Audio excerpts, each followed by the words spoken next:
Hi there, my name's James Carroll. I'm a developer at Evil Twin Artworks. And welcome to the Digital Tabletop Fest. Today we're going to be talking about developing games from our point of view, computer games, but also most of our games are actually based on tabletop war games and fantasy games and things like that. So we've got the developer of Evil Twin Artworks, of Victory at Sea with us, one of our games, Matthew Sprange. Hello, Matthew. Hello. Hi there. Thank you for having me. Not a problem. And we've also got Ben, who's one of our programmers of Victory at Sea as well. Yep. Hello. And basically, just to give you a bit of a insight. As I said, I created a company called Evil Twin Artworks, and always, as you can see behind me, I've got my games room, so I've always played board games. My brother Mark also plays board games. In fact, the white one there, although you can't see, is a Paranoia, which is one of Matthew's other games. So we've got quite a broad spectrum of. You're a man of good taste. Yeah, thank you. Yeah, and that was actually the funny thing, Matthew, when we first started playing.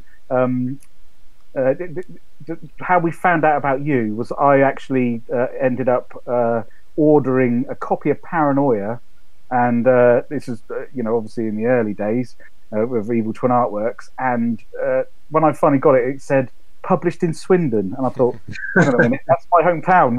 How comes I didn't know about this? Which is why we ended up talking to you. So obviously one of the things we've been developing with Matthew is Victory at Sea, and we also did Victory at Sea Pacific, and now we're on to Victory at Sea Ironclad, which is the game we're showing you today. This is the next step on, set in the American Civil War, so it's going to be different to Pacific, but we're still developing Pacific, and we're looking at bringing out a new update soon. But while we've been working on it, we've been looking at other things, thinking, oh, this would be good for a game. It won't fit into what we've got at the moment, but we've been chatting to Matthew for quite a while about different things, and this is the one he was suggesting. So this one will be launching in early access, so we can do get community feedback and talk to the community about the various bits of the game. But I just thought, first of all, maybe it's good, Matthew, if you just introduce yourself and talk about some of the games that you've created in the past. Yes, thank you. I'm Matthew. I run Mongoose Publishing, based in Swindon. We produce a variety of tabletop games, mostly role-playing games and a few miniatures games. We've been going for 20-odd years. At the moment, our main games are Paranoia, which you mentioned, Traveller, a science fiction role-playing game, and we also have a license from Microsoft to do the Sea of Thieves role-playing game. We still have our hand in miniatures games. Victory at Sea is a big one, although the miniatures today are produced by a friendly company in Nottingham called Warlord Games, who've just brought out the Pacific fleets for the tabletop. Yeah, that's looking nice. A nice little box set with that as well. It's nice to see some more Victory at Sea and coming out. So I mean, that's one of the things that we can talk about in a bit is how it crosses over. But shall we play it, Ben? Let's get in there and have a look at the campaign. So I think what we'll do is we'll start with the tutorial, just so you can get a sense of it and walk in, and we can talk as we go then. With this one, as I said, it's set in the American Civil War.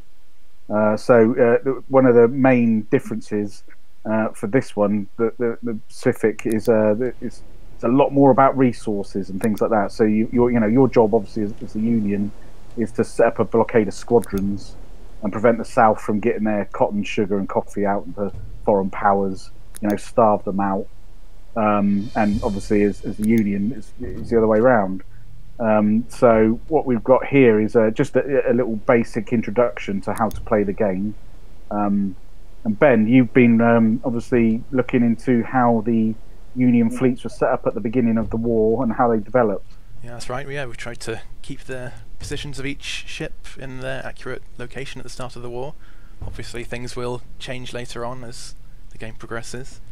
You'll change history somewhat, but yeah, we've tried as to you keep start, that's it. Yeah, as you start, it will be accurate, but obviously it can divert wildly as we go because of the nature of playing a game. Absolutely.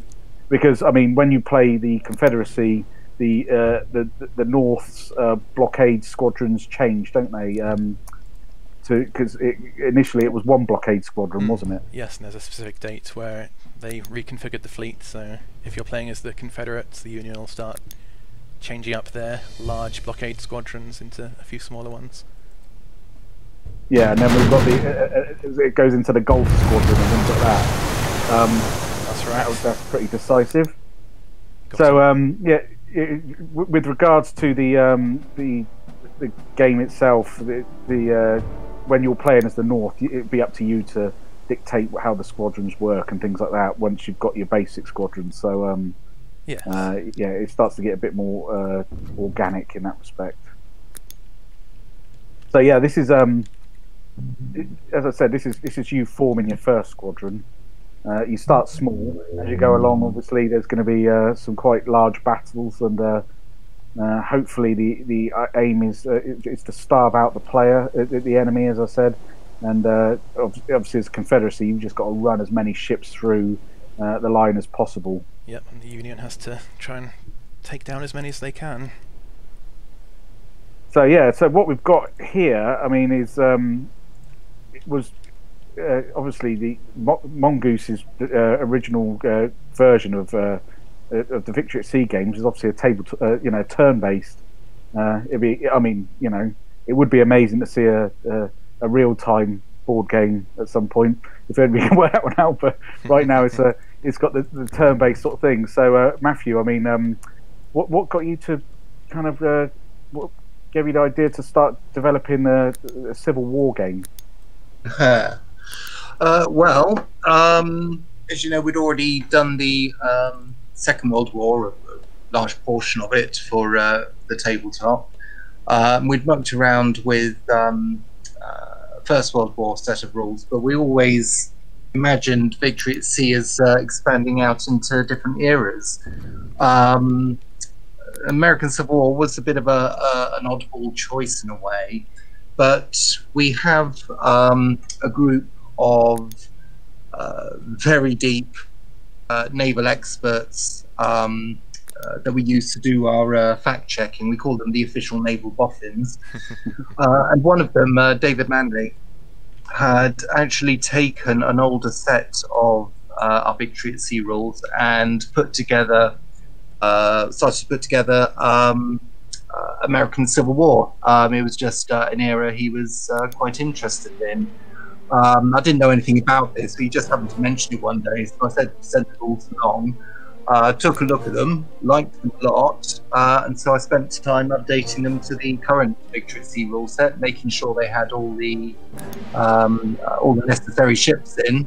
And before we knew it, we had a full game. We had to do something with it.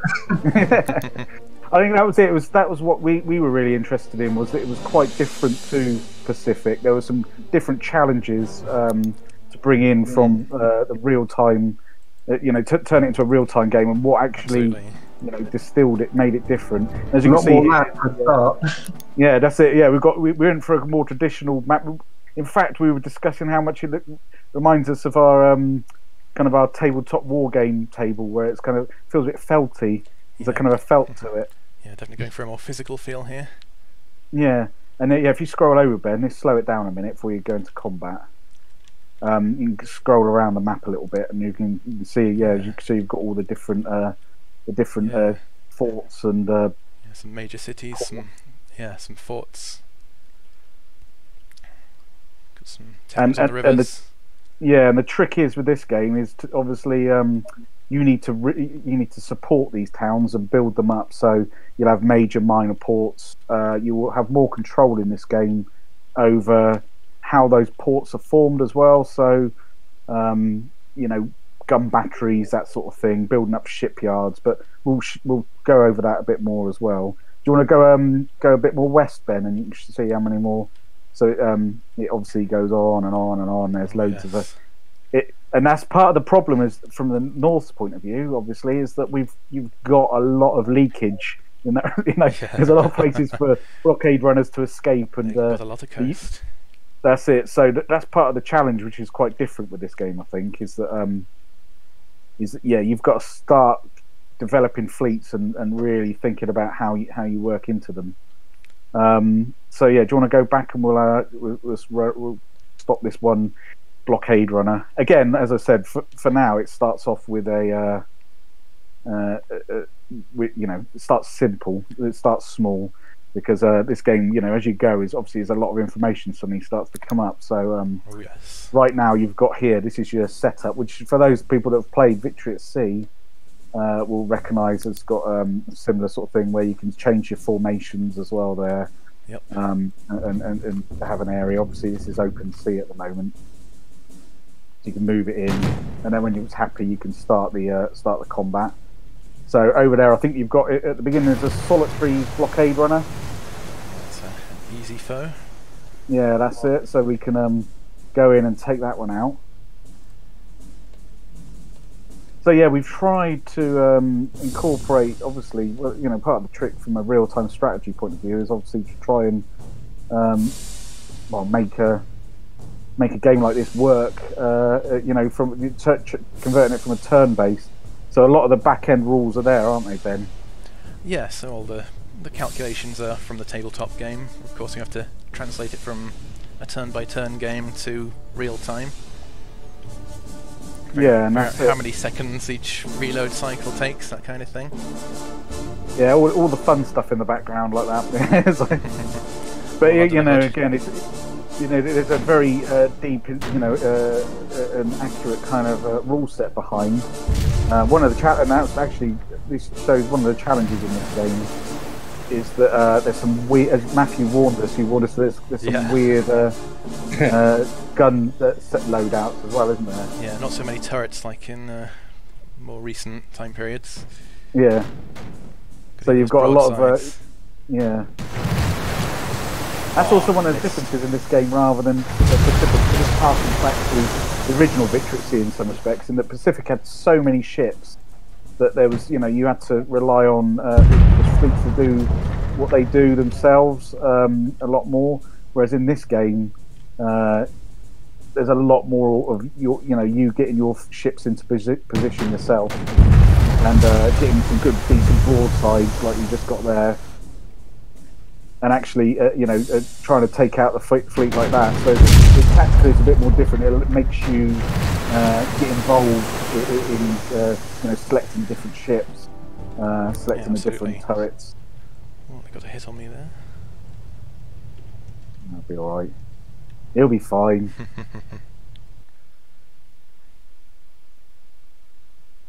So yeah, we've got lots of things like. Obviously, you've got your logs and things here, so you can actually see how the battle progressed and what fleets were lost, how badly everything went, or how well everything went. I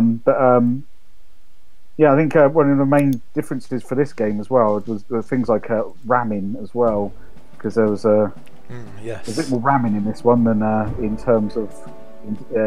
Victory at Sea in terms of World War II and things like that, but there wasn't such a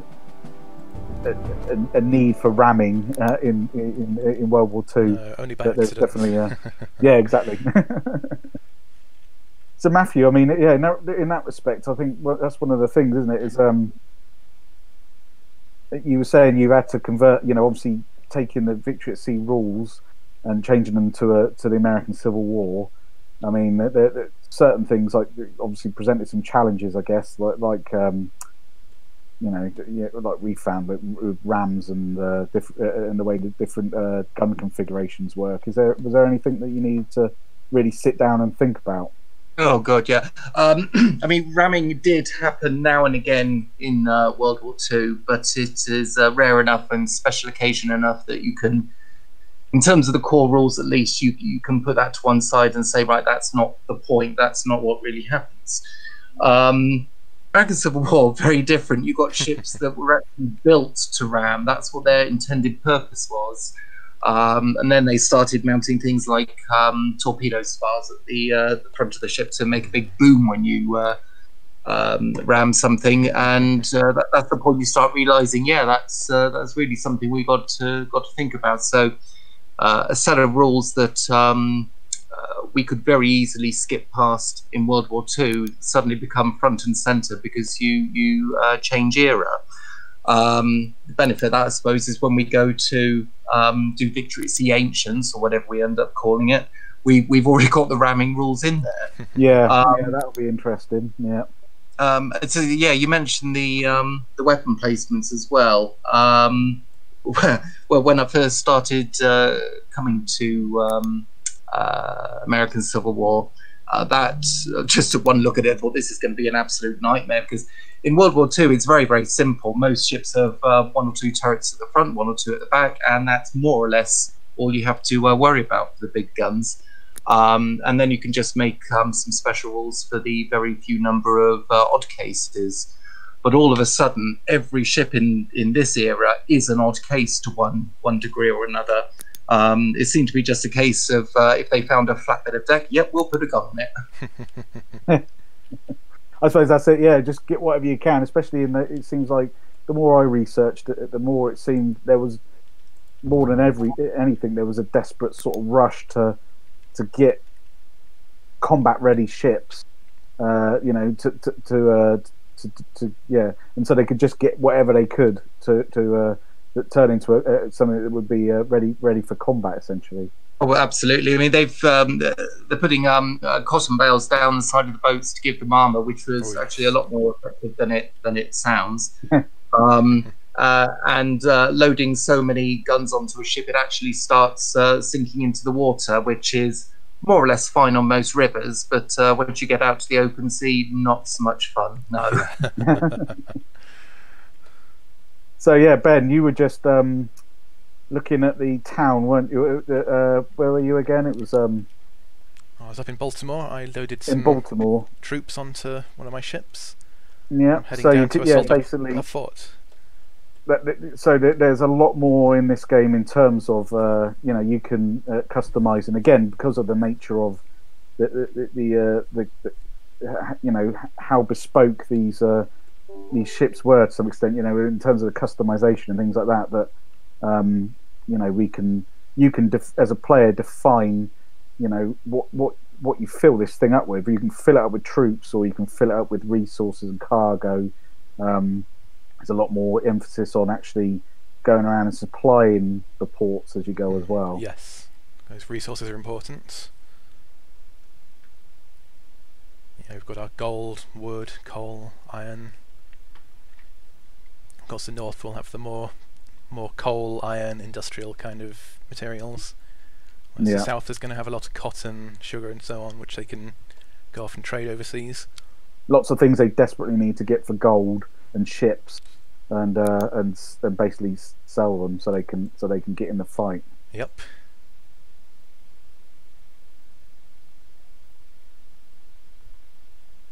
Yeah, and this is going to be the attack on Fort Hatteras and Clark, isn't it? That's right. So essentially, at the beginning, your first one is just to do a raid of Fort Hatteras, and then we're going to try and take Fort Clark, because you obviously got some troops, didn't you, and loaded it out with enough troops to be able to land it at Fort Clark. Yep. So it should hopefully be enough to overcome their garrison. Again, as this game progresses, you need to really, you know, look at that sort of thing and the way it's set up, because these ports will be reinforcing as they go and get in, you know, more, yeah, you know, shipyards, more barracks, you know, so you can have more troops and sailors and various other things. So it's definitely something you need. It's basically a race, isn't it? A resource race to try and get as many resources to your fleet as possible, so you can take it out.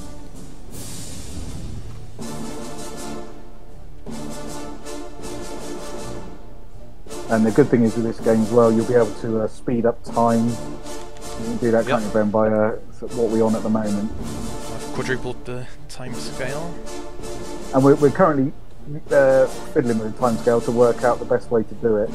So right now, you've selected just general attack, yeah? Yes. So they're just heading in the general direction of the forts. They're going to start. So there's different ways you can attack with staying in formation, can't you? And yes. Or this is kind of a. This was a tactic they used early on, wasn't it? That changed, but they just park outside and just start bombarding it. Yes, there was some clever admiral or other which he came up with the idea of maybe moving while getting shot at by the port guns, which yeah, worked a bit better. Yeah. So the idea here is we're just going to be raiding the fort, isn't it? Yeah, if we can take out these port structures.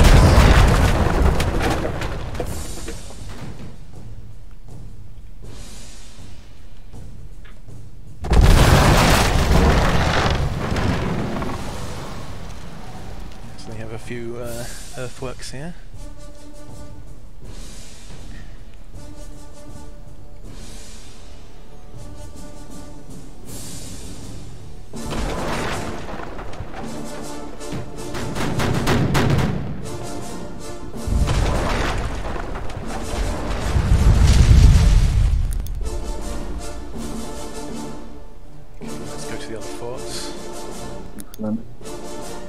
And this one we need to land troops on, don't we? Yes. So Minnesota has 500 Marines aboard. Cool. So Matthew, what started you out with making tabletop games anyway? I mean, because I know you like your video games as well, don't you?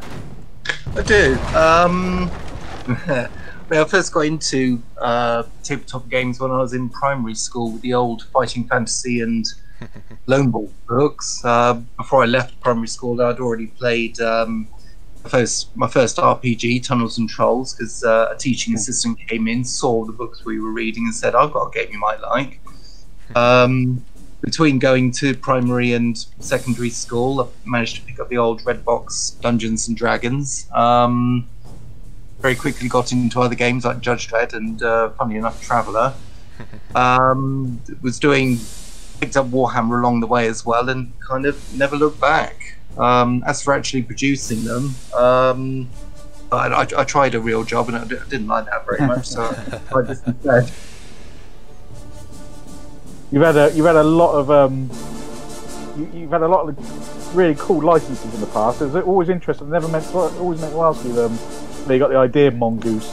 It seems like something that punches well above its weight. A Mongoose, essentially. That's really not what we were thinking. Yeah, I did wonder if you've got some really cool licenses. I mean, it's always something cool to look at. It's great coming to your offices and seeing all the like the new Sea of Thieves RPG you've made and things like that. It's some really great licenses. They're always exciting. I mean, if we were a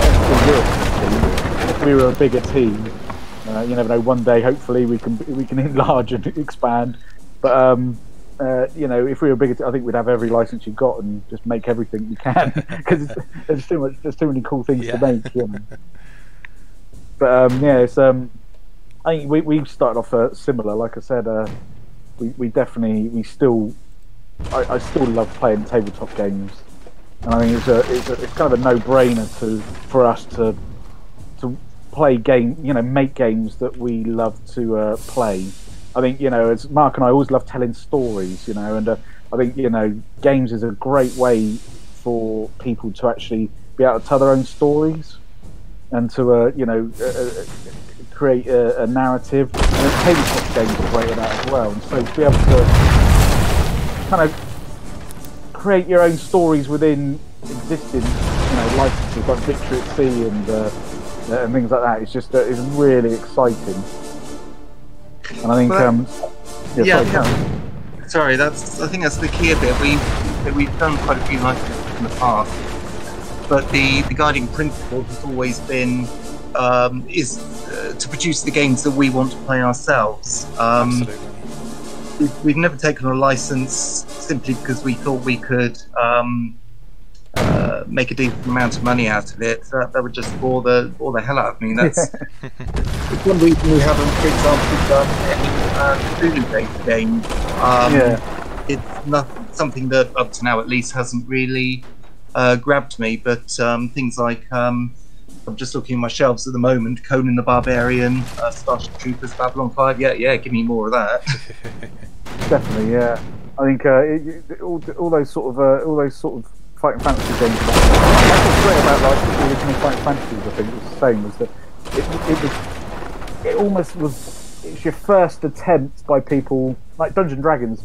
I always think it's the first attempt like to make something like Skyrim, but because the technology is not there, you're kind of creating this like procedural world that you're developing as you go. And it's again, there's still room for it, and that's what's great. I was always surprised by new games and and new ways of playing things. What are you playing at the moment that isn't one of your games? Is there anything you've got? Because I know you're busy making your own. Sometimes it's a bit like a busman's holiday where you don't really fancy playing something else. But well, no, actually, you're playing. Yeah, I mean, one of the things we mandate at Mongoose is Friday afternoons we drop tools and play games. We figure if we're going to make games, then really we need to be playing them as well. Yeah. Unfortunately, with the virus, that's kind of been knocked on the head for the foreseeable future, which is a shame because we're about to launch into a massive, 2-year traveller campaign, which I was really looking forward to. So, I have been getting a few games of Warhammer Age of Sigmar in. We're playing through a narrative campaign for that. As you say, all about storytelling. But now I want the virus to be gone and the office to be full of staff again. Yeah. I think that's where I discovered, because I still like, if I'm playing board games, I like to be with people, but we have tried like Roll20 and Tabletop Simulator for playing remotely, and but again, there's nothing about the immediate. It still can't beat the immediacy of actually being in the same room and playing things, But we organised that with some friends of mine. Have got my friend and his son, and so one of the bubble, as we all call it. We've been playing Root, which is the one we've been playing for recently. So that's been a good fun. I don't know if you know that one, but again, I love the mechanic of that, where it's actually someone plays the Marquis the Cat, who's basically like the Sheriff of Nottingham, and then you've got the Woodland Alliance, which are basically the peasants, the disgruntled peasants slowly building up, getting angrier and angrier, and you've got the Eyrie, who are the old guard, the birds that have been displaced from the woods, and it's a really clever sort of asymmetric game where, like at the beginning, the whole board is covered in cats, evil cats, basically, and so that, like the Woodland Alliance have got nobody around, and they just they've got to start sowing seeds of dissent and going from there, basically. So it's definitely it's nice because we all have completely different objectives. So again, that's what's great about board games and role-playing games, is that you can, you've got your own kind of approach to these things. You can different tactics and things. And again, that's sometimes difficult with the Ironclad. Like for instance, as I said, this is going into early access, and we'll announce a date as we go. But it's just a case of making sure that story and the balance of the timing is working. And especially with this one, it's been quite different because obviously all the towns and that can be upgraded, but also it is that fight for resources. So if you're in the south, getting those fleets out and to places like Britain and that to try and sell your cotton. And there's Ben, you've got, that's your resources there, isn't it? Yep. A little bit of income of everything but cotton and sugar.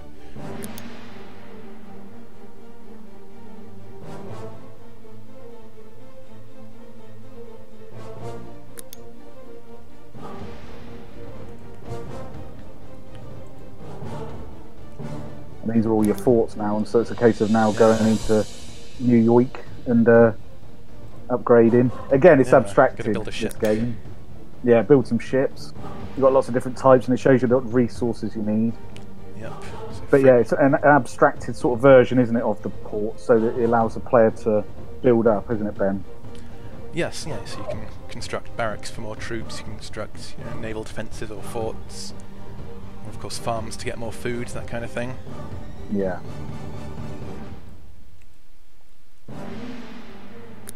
Let's go for a sloop.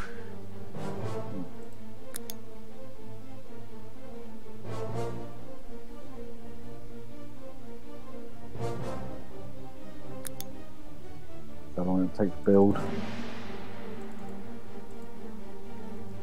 Yes, fortunately a little quicker than it would be in real life. Or you'd have a very small navy.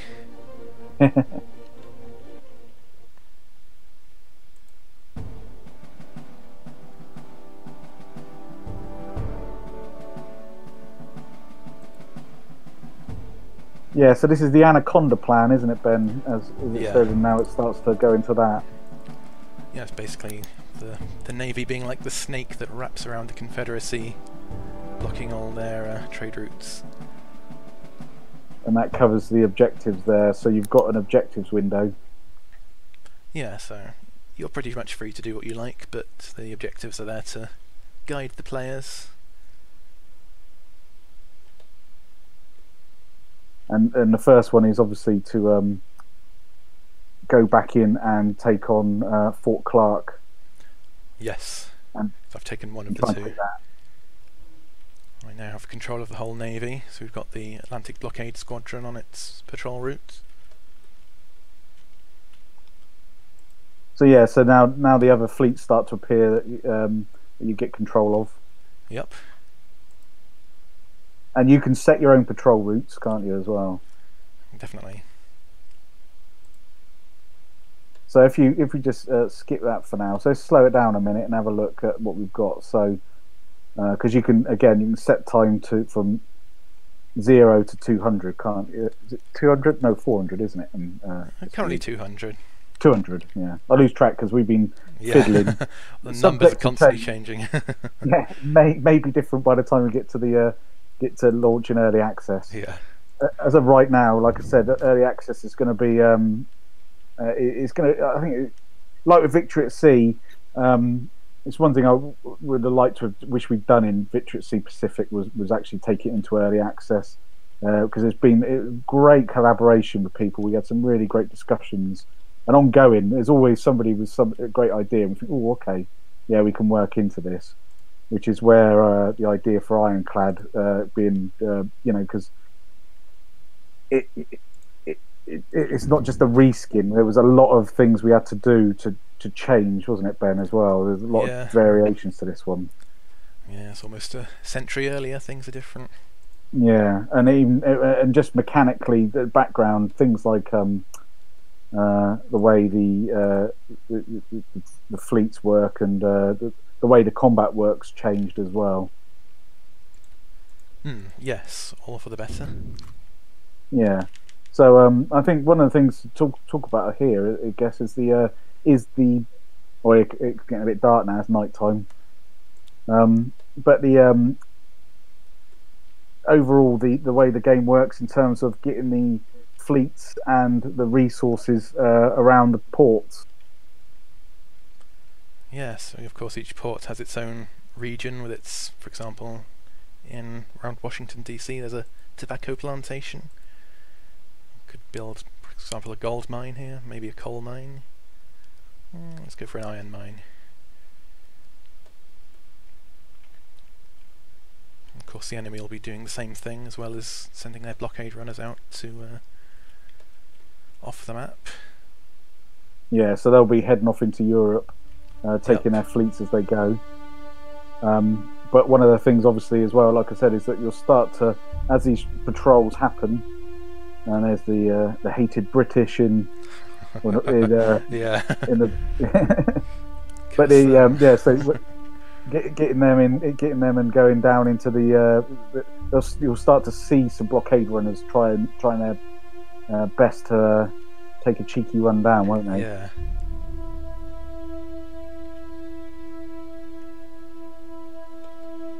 So yeah, Ben. So what we guess we can do now is if we have a look. So we've got, and what's that built? We've got looks some. like the enemy's just attacked Fort Wall and got obliterated. Oh, okay. Yeah, so we've got Fort Wall being attacked here as well. So we need to get some ships going around and dropping off to the ports all the resources and things, isn't it? Yes, if we use a fleet to transport some cargo, that'll increase production of our ports. So if I tell these chaps to get some cargo from New York, they should start distributing it around the nearby ports. Oh, we've engaged the enemy on the Potomac. You have a look.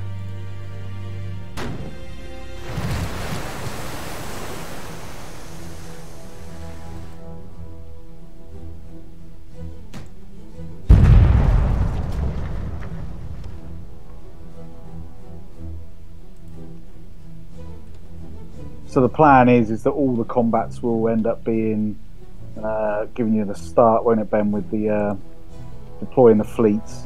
Yes. So a little bit earlier into the games, into the combat, essentially. Definitely. And one of the challenges I think for this one is obviously creating the river battles as well, because we've got a lot of, we haven't seen it there, but there's river battles that obviously occur, and we spent a lot of time, didn't we, looking at the way the formations moved around the rivers. And I mean, thankfully places like the Mississippi are quite wide, Yeah. but even then it just seems like quite a challenge to actually have naval engagements in these sort of relatively tight spaces. You give it spoilt in the Pacific 'cause it's so massive. Yeah, it's quite a contrast.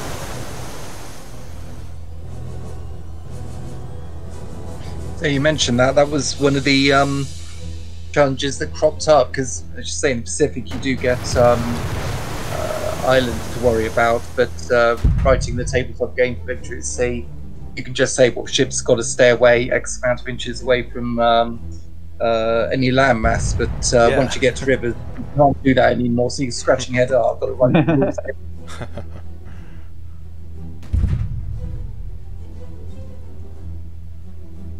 Well, it looks like he's on fire. And he's Got him.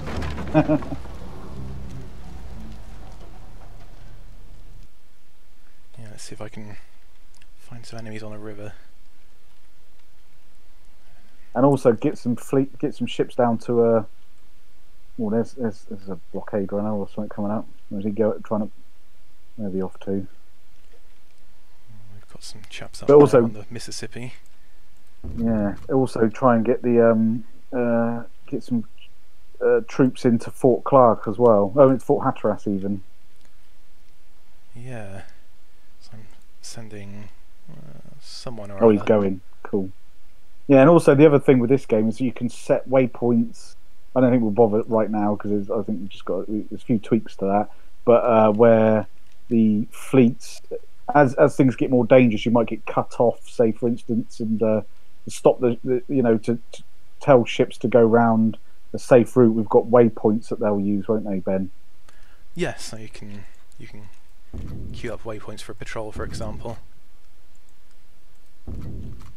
And there's general kind of areas that they'll manoeuvre around as well, so you can set kind of zones, can't you, where to Yeah. avoid areas.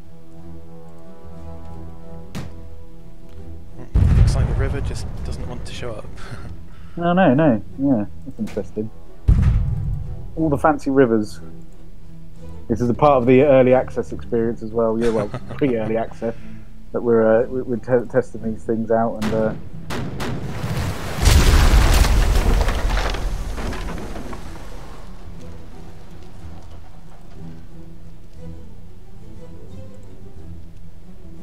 Got some gunboats here.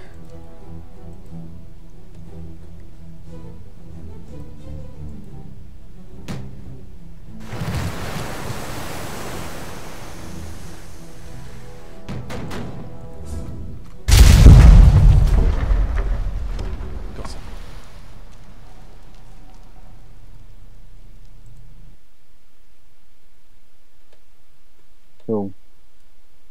Yeah, so we've got the river combats that will be working properly as when they come in. I think something's happened here. Yeah. And the port attacks as well, so you'll be able to obviously invade these ports as you go, and they can make a right mess of your fleet. That's one thing I've found as a challenge in this game, is obviously you can take a wide berth around ports in Pacific, but in this one, to actually suddenly find yourself in a position where the enemy are there, and you can fire a few volleys as you're trying to sail past, trying to get to your location. It can be quite hairy. Yeah, there's a lot of ports along the Mississippi. Yeah.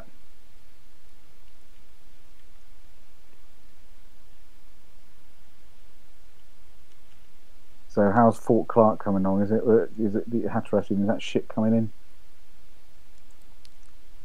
Oh, I've got to collect a few troops. Cool.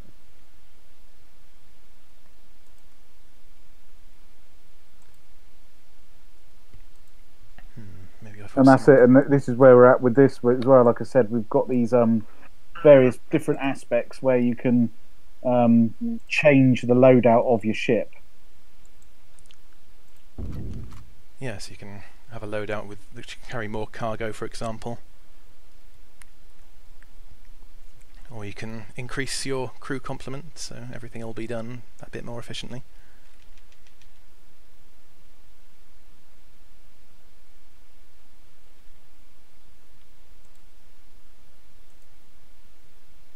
So what we've got you've essentially you've got your sailors, you've got your troops and your resources there, and you've got you spent a while, didn't you, Ben, looking at the capacities of these things? Yeah, I've got a bit of a formula to work that out.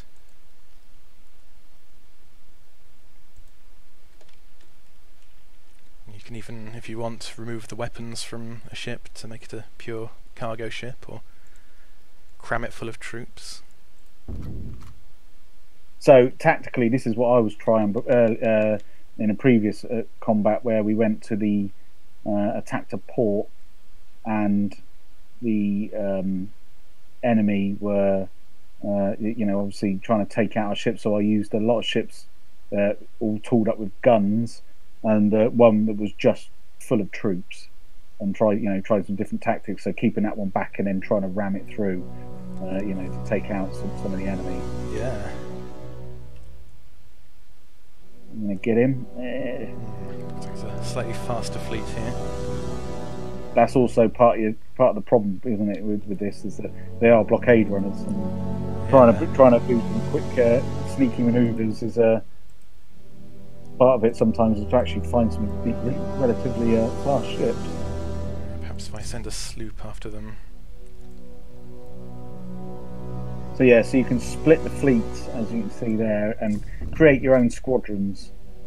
So you can actually, So obviously, if it's, a squadron is only really as fast as its slowest ship, isn't it? Yeah. Well, it looks like they're cornering themselves anyway. Good for us. I think they're going to try and pick some resources up of it, possibly. Yeah. Right. Okay, so yeah, essentially this is an example of the river combat. So we've got a small fleet here, and we've got some blockade runners at the other end. In fact, Ben, just manoeuvre them up towards it using the so they'll stay in formation rather than a free attack for now. So we can have a look at using the Q&E, and we can look at the different ways of fighting. Sure. So if you fly up to the other end, we can have a look.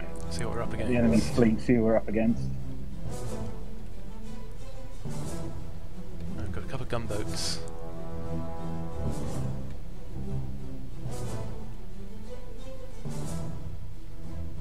And what have we got? Quite a varied bunch here. And these were all historically accurate, weren't they, in terms of the squadron? Oh yeah, these are all part of the blockade squadron.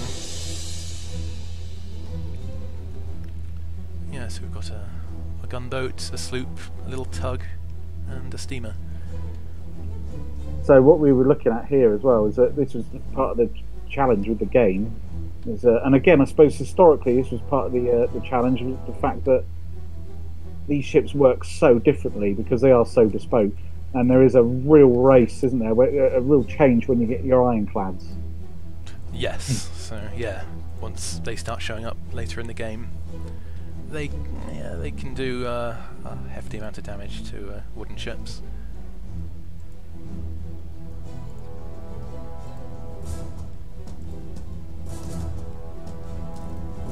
And obviously, as you're clicking on there, it's all the different weird arcs all the ships have got as well. Yeah. Got a couple of howitzers on this one.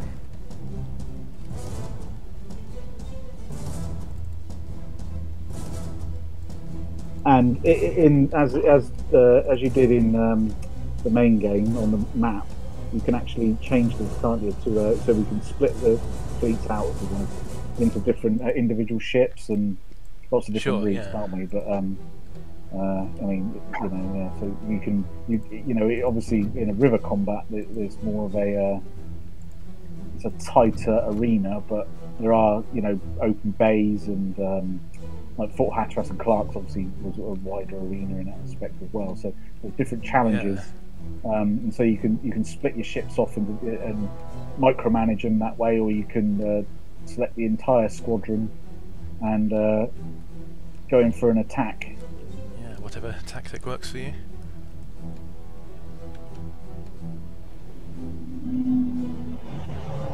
And I've definitely found that actually playing this with Pacific, I like to increase the time speed quite a lot because there's so much going on. But with this one, it's definitely I prefer controlling the ships as we go. Looking at the individual ships and actually managing the fleet the squadron you're working with. For sure, yeah. Slightly more self-contained. Yeah.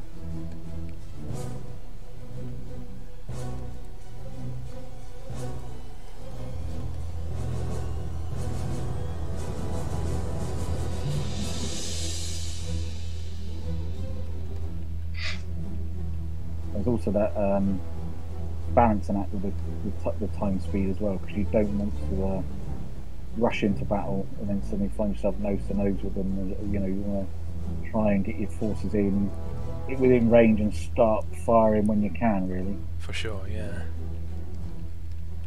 They're getting there.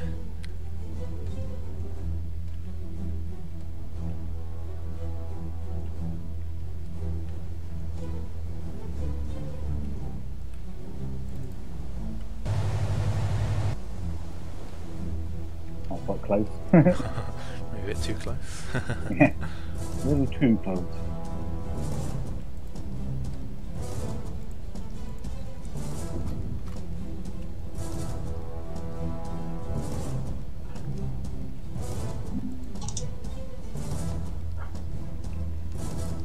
Come on, get into mortar range.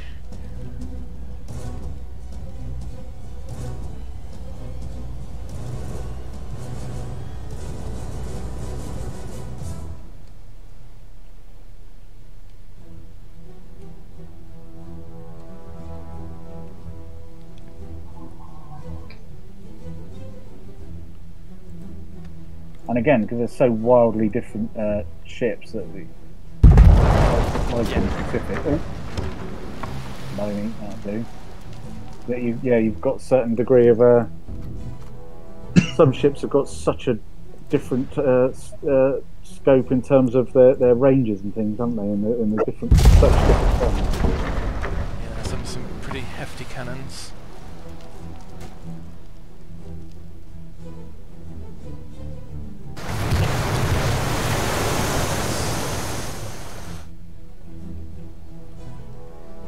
This one only has little puny 32-pounders.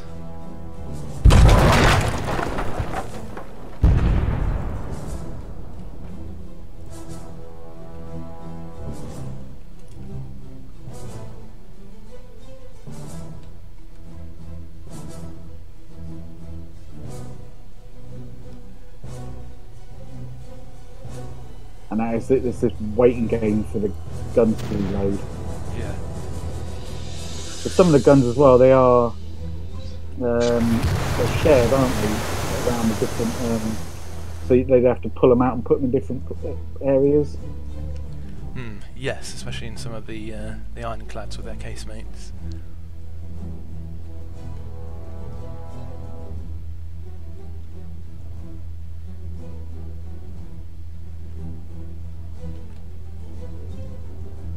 I'm just getting him into that position and it just eking into the range. Let's turn him round.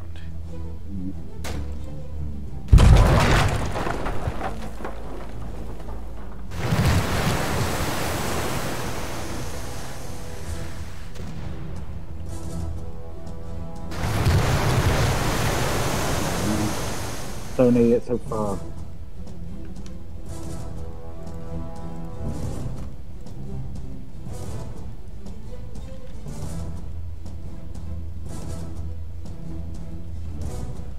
Uh-oh, I'm ramming him if I'm not careful.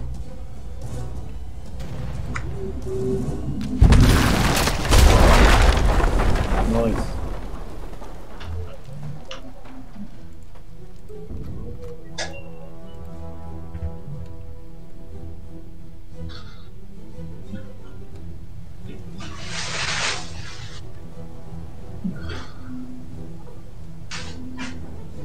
Obviously, he's had some significant damage because you can have the different systems damaged, can't you? So when they stop, they probably have got their means of propulsion, whichever type of ship it is, has been damaged to the point where it can't move anymore. Yeah, either their paddle wheel or their engine.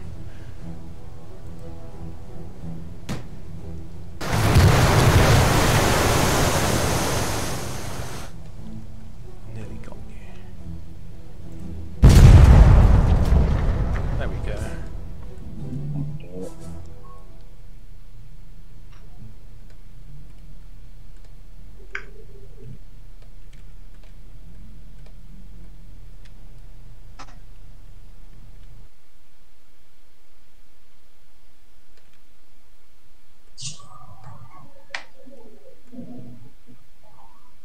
So yeah, that's. I think we're kind of coming towards the end of this anyway, because we only get an hour of gameplay. But yeah, I just wanted to say, if you want to go sign up to the mailing list to find out when we're ready to launch this into early access, you can go to victoryatseagame.com and join the mailing list. You'll also be able to go to the Steam page and look up Victory at Sea Ironclad and add it to your wish list, so that you're ready for when it comes out in early access. And it's I think, you know, once we're ready, we'll launch it. We'll send out a mailing list and let you know what's going on. And that's my timer going off there. Oh, So yeah, I just want to say thanks to everyone for watching this, and thanks to Matthew for joining in. No, you're welcome. Thank you. Thanks, Ben, for being our player in this, because I think I would not have had. I'm not an octopus, and I can't play or do everything else at the same time. Yeah. But yeah, so just wrap up. Is there any exciting news you've got, Matthew, that you want to share? Anything coming up in the pipeline? Yeah, loads. We've got so many projects on at the moment, specifically for Traveller. I made the decision earlier this year that we would complete all the projects we said we were going to complete, and we're only like 3 weeks behind that schedule, with like 3 months to go. Excellent. Well, that's good news anyway. Yeah, and there's yeah, hopefully, as I said, this is our next big launch. Will be the Victory at Sea Ironclad on Steam. And this, obviously, Ben's just finally, we're into a port attack now. Just running out of time to do that, unfortunately, but you'll be able to have a go, and we'll be doing more videos and doing more announcements as we go anyway.